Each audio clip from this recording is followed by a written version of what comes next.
É interessante apontar de antemão que a própria sustentação oral de defesa despertou no Ministério Público a atenção para alguns pontos específicos que foram aventados ao longo da sustentação oral. E, dentre eles, ressalto aqui a questão das diárias. O pagamento da diária é uma questão sempre recorrente nas contas de Câmara Municipal. É lógico que a gente sabe o dever dos vereadores de representar os interesses do município, sobretudo em viagens para a capital, aqui para São Paulo, ou até mesmo para Brasília, agora, ainda mais agora em tempos de barganhar, lutar, recebimento de verbas de emendas parlamentares. Então, em contexto de orçamento impositivo, a questão das viagens a Brasília para conseguir abocanhar um tanto dessas emendas parlamentares ficaram cada vez mais relevantes essas questões. E verifico aqui que houve a realização de diárias, talvez que demandem uma certa atenção por parte do Tribunal de Contas. Por que eu digo isso, doutor conselheiro? A questão das diárias ela já foi aventada no exercício 2021, no exercício 2022, no exercício 2023. Vale dizer, há mais de 2 exercícios, há 3 exercícios, agora, o 4º exercício consecutivo, nós temos o que? A origem repisando, cometendo as mesmas falhas relacionadas aos gastos de adiantamento com diárias realizadas com essas viagens. Sobretudo no que tange à especificação dos gastos com hospedagem e alimentação. Não é de hoje que o tribunal está apontando. O controle externo tem apontado isso há mais de 2, 3 exercícios consecutivos. Nós temos aqui um caso de reincidência.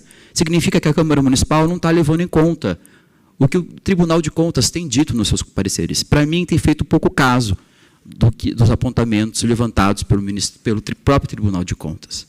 É lógico que é importante conseguir barganhar repasses, ou mesmo empacar algumas políticas públicas em Brasília. Agora, isso não pode ser feito inobservando, ignorando os ditames do artigo 68 da Lei 4.320/64. Não basta apresentar uma nota fiscal lá, genérica, lacônica.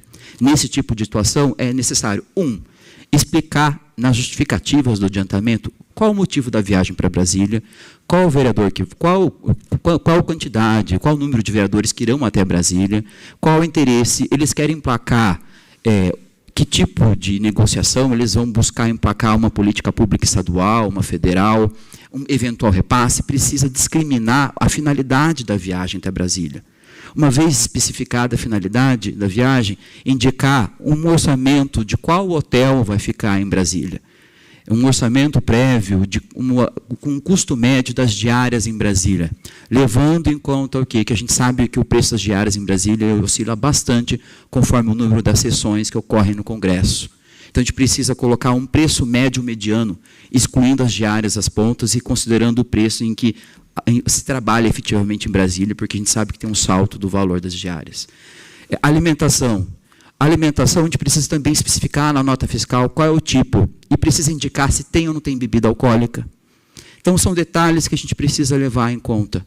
E eu vejo aqui que há mais de 3 anos, esse tipo de apontamento do Tribunal de Contas tem sido ignorado. Por esses motivos, o Ministério Público de Contas, Excelência, pugna pelo julgamento de irregularidade das contas anuais, pela reincidência nas falhas relativas às diárias. Obrigado. Nós que agradecemos. Retorno a palavra ao senhor relator. Senhor presidente, veja como são as coisas, né? Eu havia até antecipado meu voto aqui pela regularidade, mas as palavras levantadas pela defesa suscitou aqui os belos argumentos trazidos pelo Ministério Público através do Dr. Rafael Baldo, e eu solicito a retirada, então, de pauta, senhor presidente, para analisar melhor as colocações que aqui foram trazidas. Eu retiro de pauta esse item 45. 45, retirado, retorno ao gabinete, excelência? Retorno ao gabinete. 45, retirado de pauta com retorno ao gabinete do senhor relator.